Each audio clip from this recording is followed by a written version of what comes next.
1-2 Switch. Watch out, Breath of the Wild, this one's only $50. Honestly, I really don't have much to say about this game.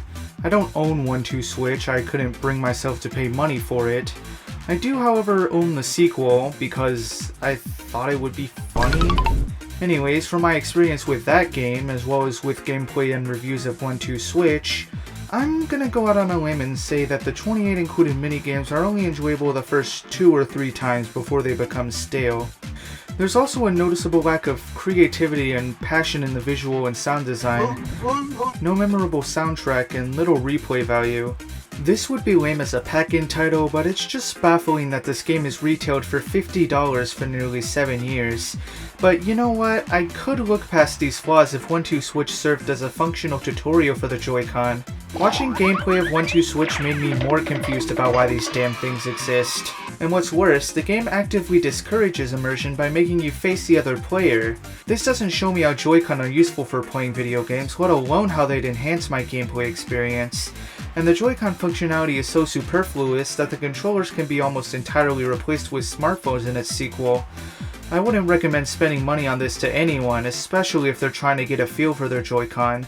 Moving on. ARMS. Fighting games don't typically resonate with casual audiences, and attempts to introduce gimmicks and simplified mechanics to the genre tend to hurt the game's competitive scene. I assume that's the reason no one really talks about this game. However, I believe ARMS is a pretty underrated game with a surprising amount of depth. ARMS is one of the few Switch titles to make use of 2 detached Joy-Con moving independently from one another, something that I'll refer to as the dual Joy-Con control scheme going forward. When you punch with your left hand, your character punches with their left hand. When you punch with your right hand, well, take a wild guess. The elastic properties of the character's arms feels like a natural extension of your own arms movements and double as a unique fighting game experience in which every fighter is skilled at long-range combat. Characters can equip different arm types, encouraging the player to really think about which arm to throw a punch with, rather than flail their hands about. From a game design perspective, there's a lot of depth in the way the game and the controller function to create an immersive experience that couldn't be replicated on any other platform. Unfortunately, the gimmicky nature of ARMS was kind of a curse for the game. There's no reason for a competitive player to use the Joy-Con's motion controls when the far superior Pro controller is also supported.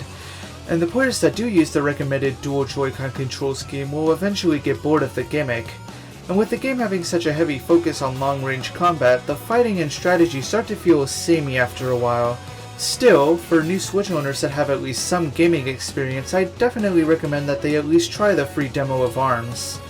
However, for those who aren't certified gamers, I'd probably recommend something more suited for a casual audience. Something like Super Mario Party. Not quite a return to form for this series, but rather a new spin on the classic turn-based gameplay that had been missing in action since 2007. I know this game gets a lot of flack for the lackluster selection of boards and mandatory single Joy-Con control scheme, but I personally love Super Mario Party. It has a wide variety of competitive and cooperative modes and minigames, an expansive roster of playable characters, and a surprisingly fun campaign, which was for some reason the second that year to feature Mario characters collecting Infinity Stones. The main party mode is admittedly a bit lame, but as a simple introduction to the Joy-Con, this is about as good as it gets. Casual audiences love Mario Party, and this party covers almost every feature of the Joy-Con sans the IR camera. Admittedly, a lot of the minigames in Super Mario Party could work just as well with a Wii Remote, but so far I believe this game is the best candidate for the Joy-Con game, the way Wii Sports was the Wii Remote game.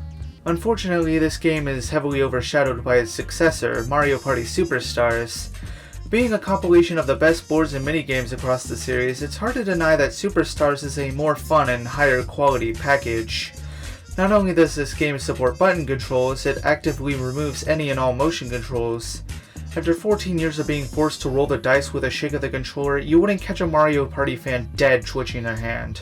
The mere existence of Superstars kind of nullifies Super Mario Party's uses of the Joy-Con. It's obvious that Mario Party can not only offer a quality experience without the use of gimmicks, but a better one as well.